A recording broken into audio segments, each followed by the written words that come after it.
Well, I mean, as it relates to the most important thing the legislature has to do, which is pass the budget, um, the fight between the Senate and the governor has subsided a little bit. They are on pace if they speed things up a little bit to get the budget passed by the constitutional deadline of May 5th. But the version that the Senate's passing is different in most cases than the version that the House passed, and so they're still going to have to get together in conference and get a final version through both houses before May 5th. So that's no guarantee. But the fact that the budget has taken so long means that pretty much most of the other gubernatorial priorities at this point are probably dead. I mean, it does not appear that other than right to work and I guess Uber,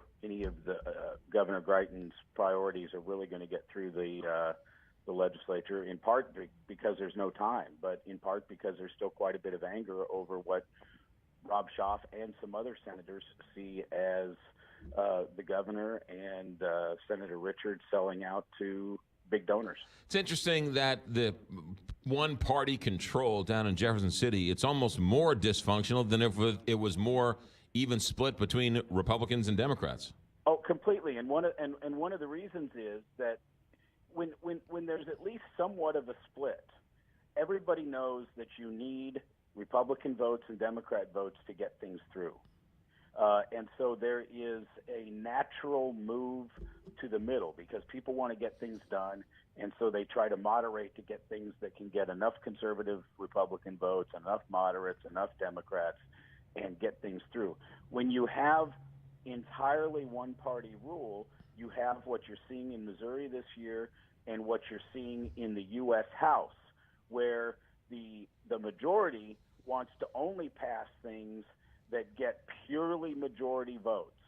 And that makes for a more divisive body, and eventually the moderates in your own party react negatively. They attach themselves to Democratic votes, and all of a sudden you have a majority working against the majority party, or at least enough votes to stop things from passing. And so that's what we have going on right now in both the U.S. House and in the Missouri House and Senate. It's more of a civil war situation, Republican on Republican crime, than it is anything else. Yeah, and particularly in Missouri, where you have a Republican governor who ran on the basis that his fellow Republicans in the legislature were corrupt. They're ticked off about it, and they're letting him know who actually runs the Senate. It's not the governor. Let's talk about the Missouri auditor releases that report on the Ferguson court system. Scathing report. Ferguson out this morning saying, hey, come on, these things were from years ago. We fixed them all, and let's try and work together. What are your thoughts as you watch this? Well, they weren't from years ago, and they haven't fixed them all. I mean, I've been reporting on the case of a gentleman named Fred Watson, who was a naval veteran who worked as a contractor at NGA and ended up losing his federal security clearance, hasn't been able to get it back because of a messed up case in Ferguson. That case, which was pre-Michael Brown, is still going on.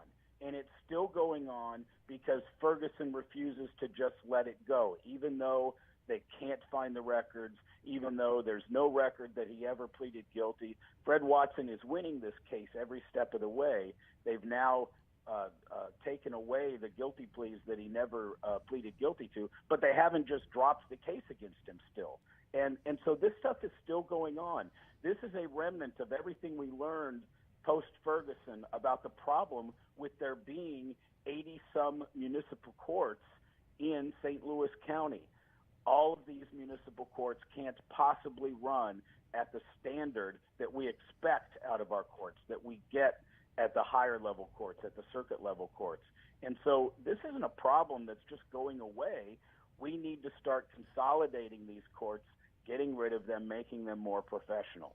One of the things Ferguson says is those fees, those sort of fees for reporting and warrants and everything else, all of those fees have gone by the wayside. Any progress in Ferguson in your eyes? Yes, I think there's some. I mean, I in reporting on the Fred Watson case, for instance, I went to the municipal court a couple of times, and one, the former prosecutor, Stephanie Carr, is gone. They've replaced judges now a couple of times. It was definitely a more professionally run court than it was pre Michael Brown. There have been improvements, and there are some consolidations going on. But as I reported about a month ago, even some of those consolidations create problems where somebody's got a warrant in one municipality that used to have a court and doesn't really have a court anymore, and lawyers are having a hard time, tracking records and figuring out what they're supposed to do and what's really going on. The problem of having 80 municipal courts in St. Louis County isn't going away until we don't have 80 municipal courts in St. Louis County. Tony Messenger, you read him at stltoday.com in your hometown newspaper that shows up on your doorstep, that your dog brings to you, and every Tuesday and Thursday here on the Big 550 KTRS. Tony, have a good week. Thanks.